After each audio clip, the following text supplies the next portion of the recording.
Damos inicio con nuestras noticias. Torrencial aguacero la tarde de este miércoles ocasiona daños en algunos sectores de Managua, levantando adoquines y destruyendo el barandal de algunos puentes, como el del cauce de la pista El Dorado. Tenemos todos los detalles en el siguiente reporte.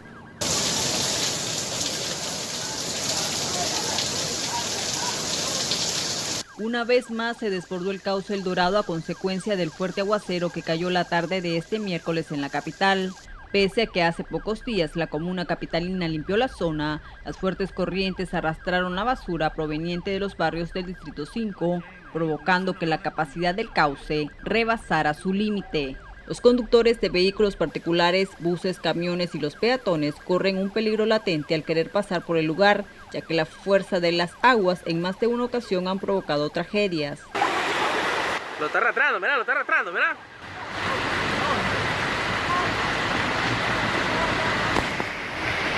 No pasa, no.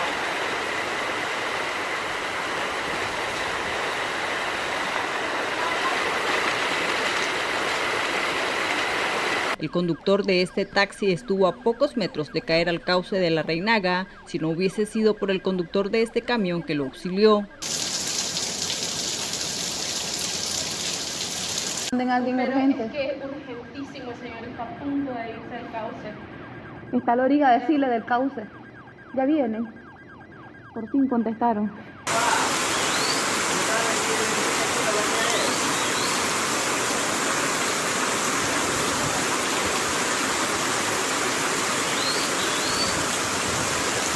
Otro punto de Managua colapsado fue el sector de Santo Domingo, donde este vehículo quedó varado en las corrientes cuando su conductor intentó continuar su camino. Miren eso, aquí en Santo Domingo, un Mercedes-Benz de inteligente. En el sector de la rotonda Jean Paul Jenny, las filas eran kilométricas.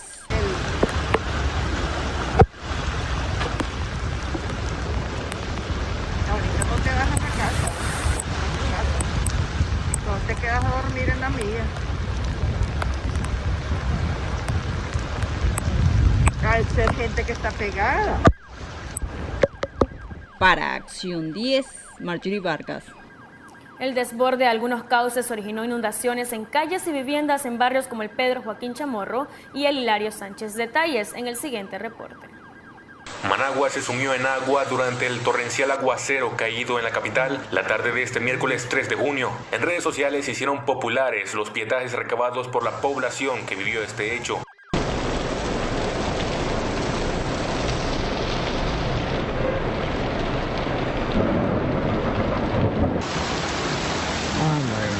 Miren eso. Aquí en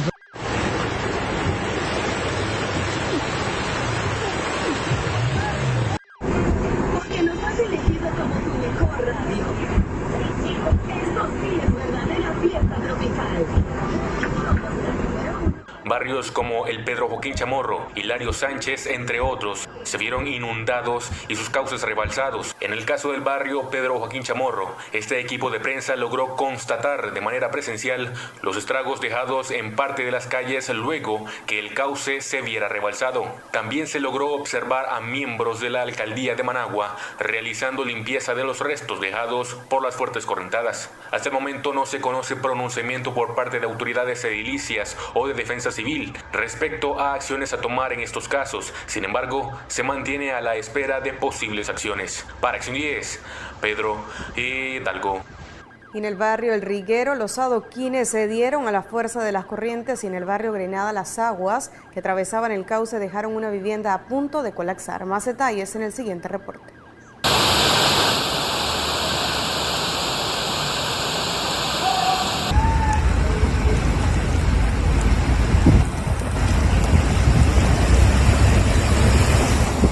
Tan solo una hora de lluvia bastó para mostrar una vez más la vulnerabilidad de Managua, causando estragos en calles y viviendas. En el cruce que lleva al barrio El Riguero, la corriente provocó que los adoquines se despegaran. Empleados de la alcaldía de Managua trabajaban para restaurar la calle. La lluvia también ocasionó el desborde del cauce en el sector del Dorado. La basura que acarrió quedó saturada en el puente y esparcida en la calle.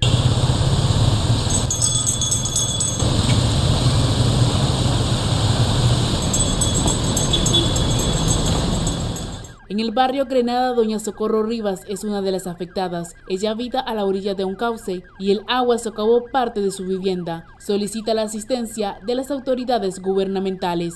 Aquí, el agua se me metió para adentro, me cobó adentro de mi casa, se me metió hasta adentro. Tuve que sacar una mayor de mi parte, de mis cosas, una camita, mis hijos lo mandé a poner mi mamá. Y mi cosa, yo estoy pidiendo que me puedan ayudar en algo. Que me digan algo, a ver si me pueden ayudar en algo, de sacarme de aquí, por mis hijos, ¿verdad? Soy una mujer sola, y tengo nadie que me ayude. Por favor, que uno ayude como lo que pueda, la voluntad, que la gente quiera ayudarme. Me ayuda pues primeramente a los canales, presidente Daniel Ortega y a la gente que me ayuden en algo. Si usted desea ayudar a esta mujer, puede contactarla al siguiente número telefónico, 7663-3268. En el barrio 22 de Mayo, un árbol de chilamate colapsó afectando 2 viviendas. Estas familias también habitan a la orilla de un cauce. Con imágenes de Jorge Urroz, Xochitl Mendoza, Acción 10. Además de Managua, en la ciudad de Río Blanco también se reportan afectaciones por las fuertes lluvias. Veamos el reporte. Varios cauces desbordados durante un aguacero que cayó la noche de este martes, afectando a más de 20 viviendas en la ciudad de Río Blanco. Todo eso. En este sector los afectados señalaron que cuáles son las causas que en cada invierno sus viviendas se vean afectadas. Siempre es el mismo problema, todos los inviernos, el mismo problema. A partir de 3 años para acá siempre ha empeorado esta cosa. Desde que comenzaron a construir ahí en el Zanjón. Sobre el Zanjón, toda esa gente de abajo, para acá se remasa el agua. Se metió una carta el otro día a la alcaldía para que vinieran a ver esto, pero como aquí van los intereses son otros, no les interesa a la gente que el bienestar de la población. Casa de Adonai sirve como presa y entonces se nos mete el agua. Ese hombre construyó, que dejó como 2 metros nada más, una pared allí. Entonces se socó la pasada del agua. Más esta caja que está aquí, esta alcantarilla, quiere levantarle más o menos un medio metro, levantarle para que el agua pase por debajo y no se aviente por encima. Algunos pobladores manifestaron que no hayan dónde acudir porque cuando llaman a las autoridades municipales no hacen presencia a los lugares afectados. El problema es que la alcaldía hizo una magnífica calle, diseñó lo mejor, pero nunca se acordó de haber hecho una alcantarilla nueva porque es obsoleto. Más de 30 años de estar esa alcantarilla. Esto no sirve. La escuela se inunda, eso se inunda. En otros sectores hasta árboles cayeron, impidiendo el cruce vehicular. Cruz Rojistas se activaron en horas de la noche con pobladores para despejar la zona. Ya no podemos pasar ya, si ustedes se fijan aquí, todo lo que es esta cuadra. Ya aquí no podemos pasar, siempre año a año lo tenemos que hacer. Con cámara de Otoniel Mendoza, en Acción 10, David Mendoza. Y las lluvias continuarán por los próximos días, según nos informa el especialista en cambios climáticos, Agustín Moreira. Veamos. Reportes de especialistas del clima reflejan que las fuertes lluvias que han recepcionado el territorio nacional persistirán en las próximas horas. El pronóstico que llega desde el centro Humboldt, explicado por el agrometeorólogo Agustín Moreira, nos explica el porqué de estas lluvias. Tenemos siempre la trayectoria en el comportamiento de la tormenta tropical Cristóbal, que está localizada siempre cerca de la bahía de Campeche. Se está manteniendo siempre estacionaria y está generando condiciones de mucha inestabilidad en las zonas de México y en las zonas de Guatemala. Por el momento se mantiene como una tormenta tropical, pero para el día de hoy, en horas de la noche, comenzará a desplazarse hacia la zona del Golfo de México, estando como una depresión tropical en las próximas horas y posteriormente a convertirse de nuevo en una tormenta tropical que se estará dirigiéndose hacia la zona de Luisiana y cerca de lo que es la frontera con Texas. Este evento tiene en este momento una bastante influencia de muchas lluvias que están ocasionando en la zona de México, en la zona de Guatemala, las cuales están generando pues bastantes condiciones desfavorables en relación a que tendremos un ambiente bastante inestable en esta zona. La tormenta tropical, aquí la tenemos, la Cristóbal,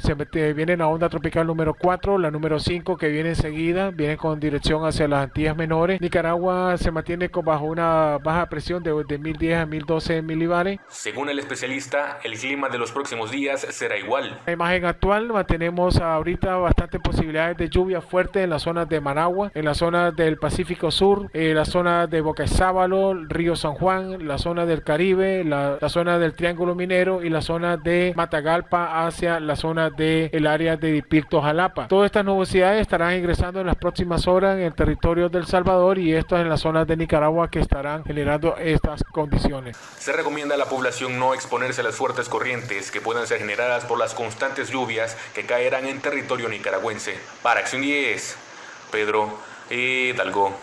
Más de 7.000 denuncias en un mes por irregularidades de parte de Disnorte Disur registra la Defensoría del Consumidor. Detalles en el siguiente reporte.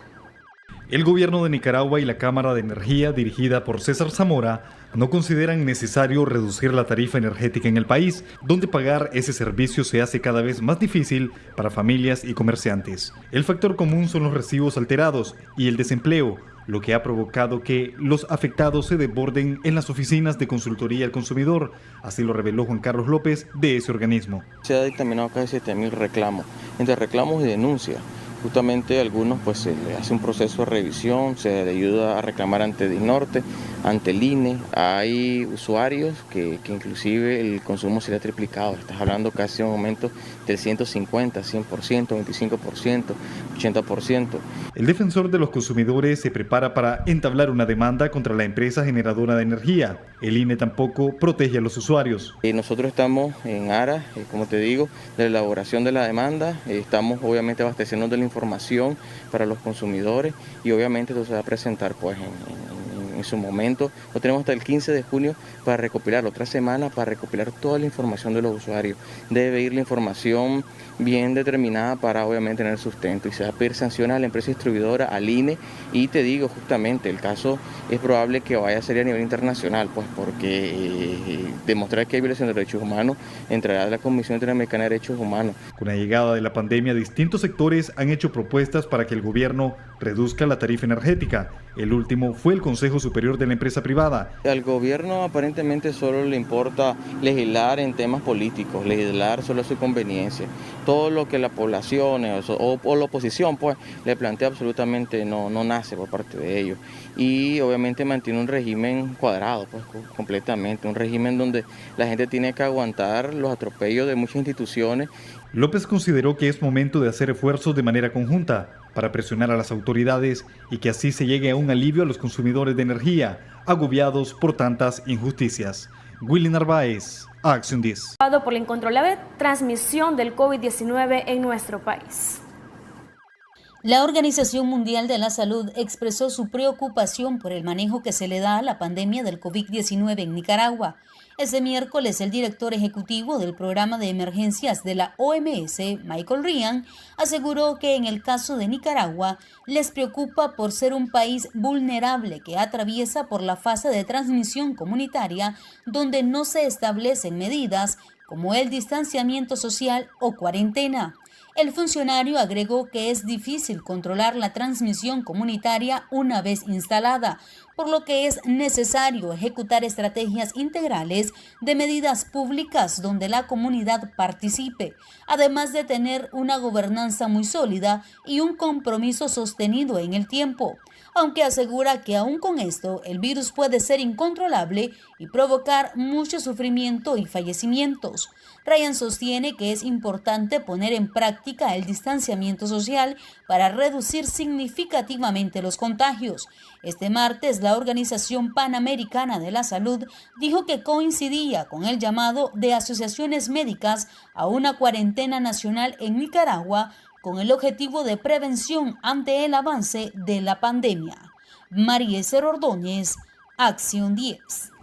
La Unidad Médica Nicaragüense exige al gobierno decretar cuarentena nacional y suspender trabajos no esenciales. Mayores detalles en la siguiente nota.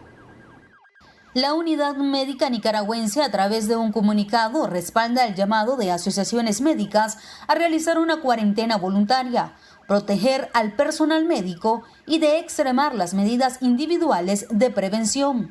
A la vez, la unidad médica exige al gobierno del presidente Daniel Ortega decretar cuarentena nacional, suspender trabajos no esenciales, reorganizar los servicios de salud a nivel de la atención primaria, considerando la necesidad urgente de manejo domiciliar de casos y de mantener el tratamiento de los pacientes con enfermedades crónicas y adultos mayores, así como actualizar las definiciones de casos y defunciones de COVID-19 de manera que respondan al conocimiento actual de que es una enfermedad sistemática. Al escrito agregan que se debe informar de forma transparente a la población nicaragüense y a los organismos internacionales pertinentes del avance de la pandemia, de acuerdo a los requisitos del Reglamento Sanitario Internacional. Al sector privado, la unidad médica les refiere que para hacer efectiva la cuarentena voluntaria, se debe establecer condiciones para que ésta sea posible, ya que sin la autorización del empleador, un trabajador no puede faltar a su trabajo.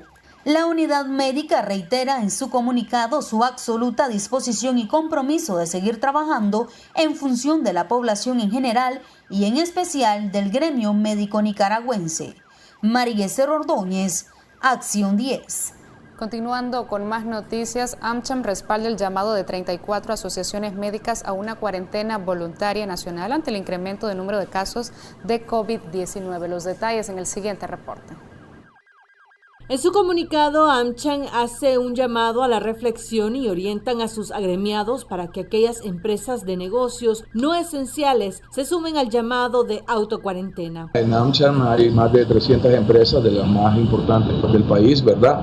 Es decir, recordar que estamos separando entre aquellas que son esenciales y no esenciales. Verdaderamente lo que estamos haciendo es un llamado voluntario para aquellas que no son esenciales, es decir, básicamente se declaren en cuarentena, ¿verdad? Eso significa cerrar el funcionamiento por las próximas 3 a 4 semanas. En realidad todavía no tenemos una estimación de cuántas empresas pudiesen hacer eso. Es una recomendación en general, va más allá de nuestro gremio. En realidad estamos haciendo un llamado, lo hemos venido haciendo desde el principio, es decir, y particularmente considerar el cierre de escuelas y considerar sobre todo, pues, es decir, que no se continúen dando aglomeraciones, sino que llamar a todo el mundo al uso de mascarilla, al lavado de manos, a tener pues todas las prácticas de protección para aquellos que no pueden dejar de trabajar. Según Mario Arana, algunas empresas ya han adoptado la autocuarentena. Tal es el caso de los restaurantes de origen norteamericano. Por ejemplo, Pizza Hut, Fridays, son 2 empresas norteamericanas que definitivamente han cerrado los restaurantes, pues, ¿verdad? O sea, eso va a estar cerrado por 3 a 4 semanas. Para darte un ejemplo claro, pues, de empresas. Pero por otro lado, otras como Walmart o Cargill, o sea, son empresas esenciales. Esas están en la producción o en la distribución de alimentos. Entonces esas, es decir, realmente pues no necesariamente van a cerrar. Explicó que cada empresa debe llegar a un acuerdo con los trabajadores sobre las condiciones bajo las cuales se asumen este tiempo que la mayoría de sus colaboradores permanecerán en el hogar. Como filosofía general, o sea, aquí se está llamando a la solidaridad y la solidaridad es lo que se está tratando de hacer. Es decir, esto quiere decir que básicamente se le está dando apoyo a los trabajadores que se puedan quedar en casa para que se queden en casa. Algunos utilizan mecanismos de vacación si los tienen disponibles, otros realmente están asumiendo los costos, pues, ¿verdad? Sabemos en particular, por ejemplo, de los casos de los bancos que están asumiendo los costos de mantener a su personal, independiente de si están asistiendo o no están asistiendo, es decir, a sus trabajos. Pues verdaderamente muchos pueden funcionar desde casa, otros no necesariamente, pero de lo que se trata es descongestionar las aglomeraciones y en ese sentido pues cada empresa, cada negocio utiliza su propio protocolo. Michelle Polanco Alvarado, Acción 10. Alcaldía Liberal de Muelle de los Bueyes en la costa Caribe Sur se suma al llamado de cuarentena voluntaria nacional para mitigar el impacto de la pandemia del COVID-19, cuya curva está en ascenso en nuestro país. Alcalde de Muelle de los Bueyes por el PLC, Juan José Jaime, se suma al llamado de las unidades médicas que aconsejan a los nicaragüenses hacer una autocuarentena debido al crecimiento de los contagios y muertes por coronavirus. A través de un comunicado, la autoridad edilicia recomendó lo siguiente. Hacemos extensivo llamado a unirnos a la cuarentena voluntaria recomendada por las asociaciones médicas no gubernamentales y por nuestra institución, ya que en estos momentos nos encontramos en la curva ascendente de propagación. Por lo tanto, debemos extremar medidas preventivas tales como los negocios, disminuir el horario de atención al cliente, colocar alfombras de desinfección de calzado, obligatorio uso de mascarilla, proveer alcohol gel o líquido para el uso de los colaboradores y clientes, ubicar un balde con agua y jabón para el constante y correcto lavado de manos, orientar el distanciamiento de al menos 2 metros entre las personas, desinfectar frecuentemente el frente de su negocio con cloro o antivirales. A la población, si puede, quédese en casa, salir solo en caso de extrema necesidad. Las gestiones institucionales o compras deben de ser realizadas por una sola persona en la familia y al regresar a casa, lavarse las manos. No participar en ningún evento público que lleve conglomeración de personas. Lávese las manos frecuentemente con agua y jabón, especialmente después de ir al baño, antes de comer, sonarse la nariz, toser, estornudar o manipular dinero. No saludar de mano, beso o abrazo. Para realizar gestiones ante la alcaldía municipal y en cualquiera de sus ventanillas, es obligatorio el uso de mascarillas o caretas faciales. En días pasados, asociaciones médicas del país indicaron que una cuarentena de 4 semanas es la medida más acertada para erradicar la propagación de la pandemia. En Acción 10, Geraldine Domínguez. El analista político Mauricio Díaz considera un deber de los funcionarios del gobierno exigir al presidente Daniel Ortega tomar medidas urgentes para combatir la pandemia. Más detalles en el siguiente reporte. 46 fallecidos por COVID-19 es lo que registra el Ministerio de Salud hasta el 2 de junio. Recientemente, más de 20 funcionarios pertenecientes a las filas del partido de gobierno murieron, y aunque las causas de sus muertes no fueron especificadas, se especula que estén relacionadas a la pandemia. Para el exdiplomático Mauricio Díaz, los funcionarios estatales deben exigir la adopción de medidas sugeridas por la OMS y la OPS, y que la crisis sanitaria no sea utilizada. La pregunta que yo me hago es, ¿a qué está apostando este gobierno? ¿A que mueran o muramos la mayor cantidad de nicaragüenses para usar la pandemia como un medio para evadir la presión, las sanciones y los compromisos políticos internos e internacionales? Es una estrategia de genocidio viroso o genocidio viral, como dicen ahora, o un enorme acto de irresponsabilidad para quitarse varias presiones, entre otras el tema del seguro social, las demandas de justicia, libertad para los prisioneros políticos, elecciones libres, democratización. La implementación del modelo de inmunización de rebaño pone en riesgo la vida de los nicaragüenses, patrón que no es adoptado por ellos. Ellos, por su lado, se encuentran muy bien resguardados, evitando cualquier riesgo de contagiarse. ¿O alguien ha visto a los poderosos de este país en las actividades masivas que promueven y en las que usan a los empleados públicos y a sus bases fanatizadas? Yo me pregunto, ¿será que seremos retrasados mentales los nicaragüenses que no vemos la perversidad de esta estrategia que, como el flautista de Hamelin, lleva a los ratoncitos hacia el precipicio, hacia la muerte? Hasta el momento, lo más sensato que ha surgido es el planteamiento de 34 organizaciones médicas que instaron a una cuarentena de más de 3 semanas y que es respaldada por el COSET, la que también el legislativo debería estar apoyando, señaló Díaz. Un gobierno responsable ya habría apostado a una salida de esa naturaleza, porque lo más valioso que tiene un Estado es su ciudadanía, y un Estado debe apostar a la preservación de la vida de sus conciudadanos y no al exterminio. El exdiplomático consideró que es irresponsable que los centros educativos continúen impartiendo clases y lo que el presidente Ortega está provocando es un contagio masivo. Xochitl Mendoza, Acción 10. Con esta información hacemos pausa comercial y enseguida regresamos. Ni funeral. Más detalles en el siguiente reporte.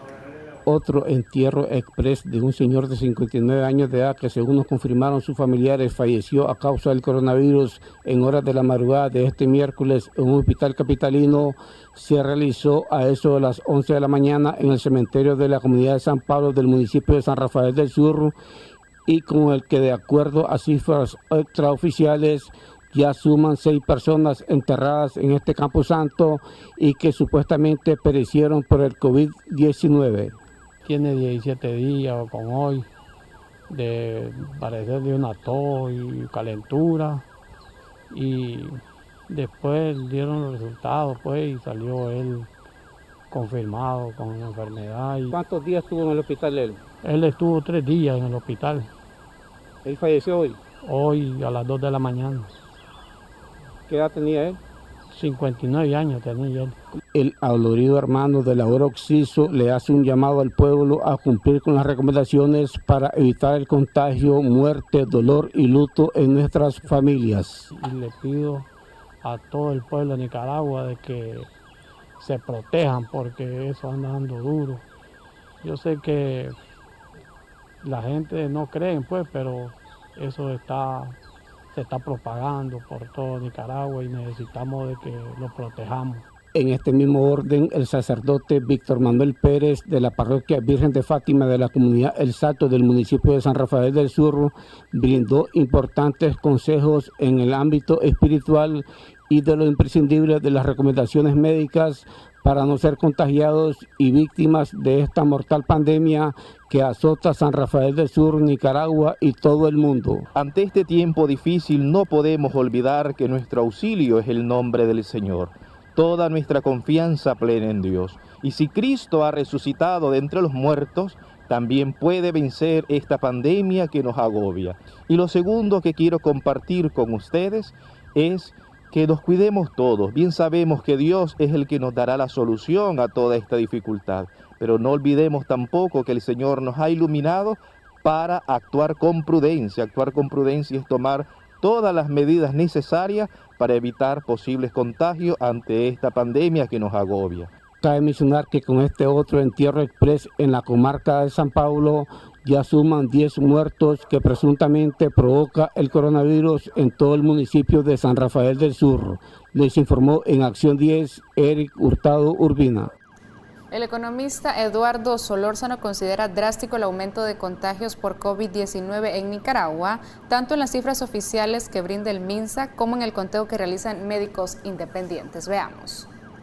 El economista y catedrático de políticas públicas, el consultor de la FAO, Eduardo Solórzano, se pregunta cuál de las cifras son reales en cuanto a contagiados y muertos por el COVID-19 en el país. El MINSA reporta un número dudoso.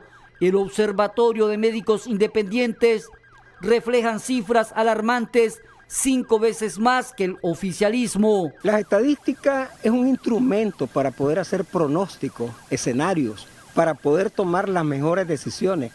Pero como instrumento también puede ser manipulación de datos, ¿verdad?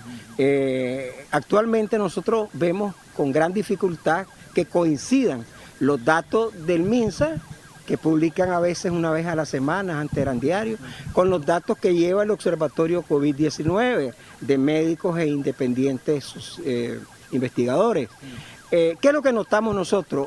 Casi una relación de 6 a 10 veces de diferencia. Mientras unos hablan de 70 fallecidos, los otros están hablando 5 veces más, 350, 400. Es una relación de 5 a 1 casi. Tomando en cuenta que nuestra población es un poco más de 6 millones de habitantes, a unas cifras mínimas que refleje el oficialismo, es impactante. ¿Qué es lo que nosotros vemos?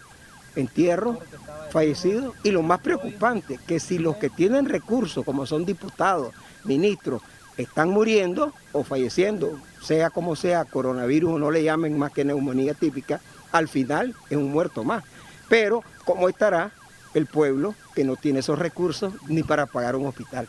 ¿Cuántos estarán cayendo enfermos en su casa? ¿Cuántos en estadísticas no están tomados en cuenta porque no llegan a los hospitales? ¿cuántos ciudadanos, hombres, mujeres, estarán pasando calamidades desde su casa porque no tienen para las medicinas, porque no tienen para un tanque de oxígeno? Entonces, esas estadísticas, en la medida que se concertan entre los miembros de la sociedad, son más creíbles. Si hubiera un Comité Nacional de Emergencia, donde están los médicos del MINSA, con los médicos independientes, con los médicos de las asociaciones, estuviéramos un modelo estadístico más creíble. Los datos recientes del MINSA y el Observatorio de Médicos Independientes son el último informe y realmente el observatorio ya está hablando de más de 5.000 afectados.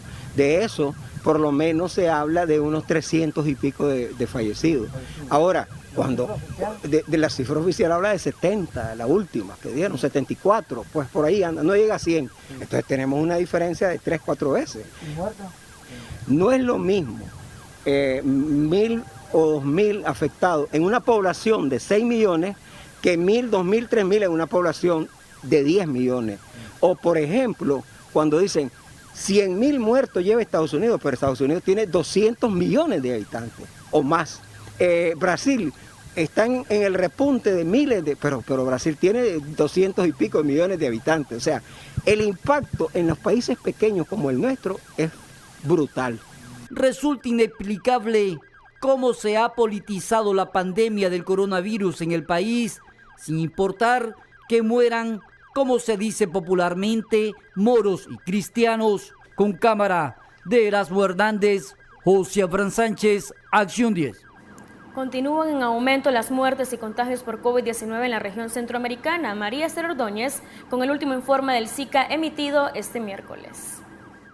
El Sistema de Integración Centroamericana reporta en su último informe que en las últimas 24 horas han muerto en la región 45 personas, por lo que el total de víctimas fatales debido al COVID-19 es de 1.327, mientras los casos confirmados son 48.246. Para este miércoles 4 de junio, República Dominicana informa de 516 víctimas mortales, 18.040 casos en total y de ellos permanecen activos 6.300. Panamá reporta 352 fallecimientos, 14.095 infectados, 9.514 han logrado recuperarse de la enfermedad, mientras Guatemala es ahora quien ocupa el tercer lugar debido al aumento de casos que ha reportado en las últimas horas y ya supera los 5.586, mientras los fallecidos han sido 125. Honduras detalla de 225 ciudadanos muertos, 5.527 contagios y de ellos permanecen activos 4.739. Se han logrado recuperar 563. El Salvador, por su parte, informa de 51 muertos y 2.705 infectados. Costa Rica en las últimas horas ha expresado preocupación debido al aumento de casos en zonas rurales. El promedio por día supera los 20 casos y el total es de 1.157. Sin embargo, el número de fallecidos se mantiene en 10. Nicaragua, por su parte, reporta 46 víctimas mortales, 1.118 contagios y de ellos permanecen activos 381. María Esther Ordóñez, Acción 10. Experta en psicología recomienda a la población informarse correctamente sobre la pandemia del COVID-19. La hipocondría es el temor extremo o la convicción de padecer alguna enfermedad grave sin portarla, hasta el punto de sentir los síntomas por medio de la sensación corporal. Especialista en psicología aconseja cómo evitar este tipo de trastorno en el contexto de la pandemia, debido a la saturación de información que invade la mente, de un exceso de estrés que nos hace pensar que ya estamos portando el virus. Es importante que tengas en cuenta lo siguiente, que no interpretes erróneamente los movimientos corporales del cuerpo. Date calma, controlar los pensamientos negativos. El ataque de ansiedad que viene en ese momento te puede trastornar tu vida y puedes sentir de que estás sumamente enfermo. Yo te animo a tener en cuenta que los pensamientos negativos pueden controlar tu vida diaria. Con esto del COVID-19, no te llenes de información saturando tu mente de cosas que no necesitas. Ya solamente sabes lo que tienes que hacer para enfrentar esta pandemia, nada más. A veces podemos llegar a sentir los síntomas cuando con solo escuchar personas que están a la par de nosotros hablando de la enfermedad. Entonces ya empezamos a sentir los síntomas. Ahora, ¿qué hay que hacer? Cuando se siente que este problema no se puede controlar, es necesario acudir a un psicólogo, el que puede indicar un tratamiento para la ansiedad, explica el especialista. Busque ayuda psicológica. Siempre un psicólogo le va a decir cuál es el mejor tratamiento, aunque el mejor tratamiento es la psicoterapia cognitiva del comportamiento, y si está con mucha ansiedad e incluso hay trastornos del sueño, hasta usted puede tomar algún ansiolítico. Otro aspecto importante es evitar rodearse de personas que hablen solo de enfermedades, así como negociaciones. Veamos. Jesús Teffel, miembro del Consejo Político de la Unidad Nacional Azul y Blanco, en entrevista a la revista Acción 10 en la mañana, dijo que la presidenta de Ciudadanos por la Libertad, Kitty Monterrey, no quiere trabajar propuestas de reformas electorales con organizaciones civiles. Que doña Kitty Monterrey lo que dice no es que no va a seguir trabajando en reformas electorales, lo que dice es que no quiere trabajar en las reformas electorales con el grupo que la está trabajando, que es este grupo amplio. Ahorita actualmente en el bloque de reformas electorales se encuentran las organizaciones miembros de la coalición y varios grupos de la sociedad civil, de expertos técnicos independientes en la materia electoral, que llevan años, desde antes de abril, recogiendo un sinnúmero de todas las propuestas de reformas electorales, porque recordemos que el sistema político partidario estaba podrido desde antes, tenía problemas desde antes, por eso habían habido fraudes, por eso se quitaban personerías jurídicas a partidos, por eso las candidaturas eran eliminadas a última hora, por eso todo el sistema electoral ya necesitaba reforma. Para Violeta Granera y Jesús Teffel, la separación del Partido Ciudadanos por la Libertad de la Mesa Multisectorial para las Reformas Electorales se aleja de un espacio de incidencia importante. Esta unificación de consenso en torno a qué reformas son las que nosotros como ciudadanos exigimos para que aquí de verdad creamos que hay elecciones libres y transparentes y que el respeto al voto es el principal pilar. Esa propuesta es ahí, en ese espacio donde esté unida la oposición, donde la comunidad internacional va a poner su oído para meter la mayor presión. Alejarse de un espacio como ese es abandonar el espacio de incidir en el futuro posible de las reformas electorales. Yo espero que vuelva ahí, porque ese es el espacio donde vamos a discutir unas reformas electorales nacionales, con fuerza nacional, de consenso. En cuanto a la carta recibida por la Asociación Víctimas de Abril, ambos miembros coincidieron en explicar que la salida electoral es tan solo una de las rutas que se han planteado y que por ahora la prioridad es unificar todas las organizaciones opositoras. Nosotros tenemos todas las opciones sobre la mesa. El escenario electoral es un escenario que, debido a que el calendario está inamovible para noviembre del 2021, uno lo tiene que contemplar. El escenario por el que sí estamos nosotros, Comunidad Nacional, y nuestro nombre lo dice, es por la unidad de la mayor cantidad de organizaciones y personas de la oposición de Nicaragua para hacerle frente a esta dictadura. En eso sí estamos, esa sí es nuestra estrategia desde la fundación de esta organización. Para nosotros en la unidad hay un convencimiento de dos cosas.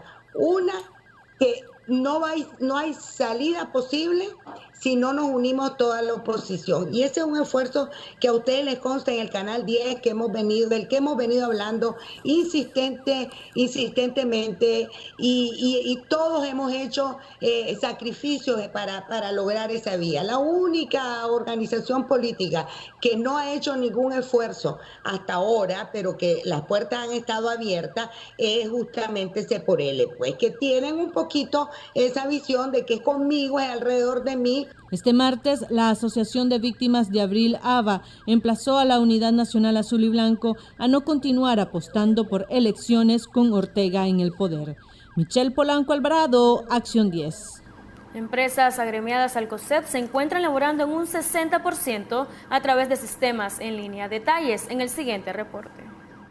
Las empresas de negocios esenciales se encuentran trabajando en un 60% a través del llamado teletrabajo, explicó José Adán Aguirre, y reiteró el llamado a aquellas que aún no lo han hecho, lo implementen. Estamos recibiendo ya respuestas de esta encuesta de parte de las empresas que están dentro de las diferentes cámaras de COSEP. Y lo que hemos visto es que hay, en el caso de las empresas que están 100% teletrabajando y que están parcialmente ya teletrabajando, superan el 55%. Estos resultados los vamos a dar a conocer oficialmente cuando se cierre el proceso de encuesta, pero en el resumen que tenemos a esta fecha, lo que estamos viendo es que el teletrabajo ya está llegando prácticamente al 60% de las empresas que han, por lo menos en este caso, El COSEP apoya el llamado de los médicos de hacer autocuarentena y reiteró a sus agremiados sumarse a ella. Aguerri cuestionó la decisión tomada por el Ministerio de Salud de no permitírsele a las clínicas previsionales otorgar subsidios a los ciudadanos con síntomas relacionados al COVID-19.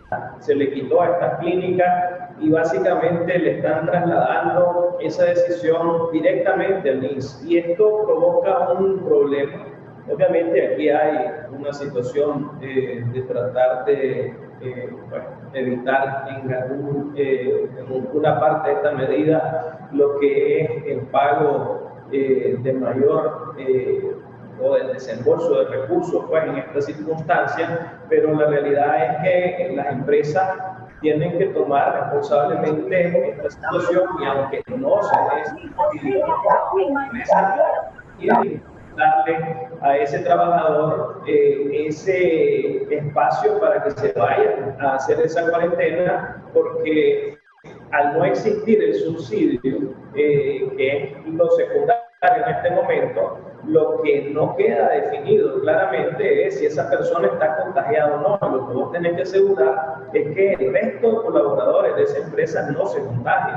Además, esta semana han diseñado un formulario dirigido a las pequeñas empresas con el objetivo de prepararlas para identificar factores de riesgo de contagio. Michelle Polanco Alvarado, Acción.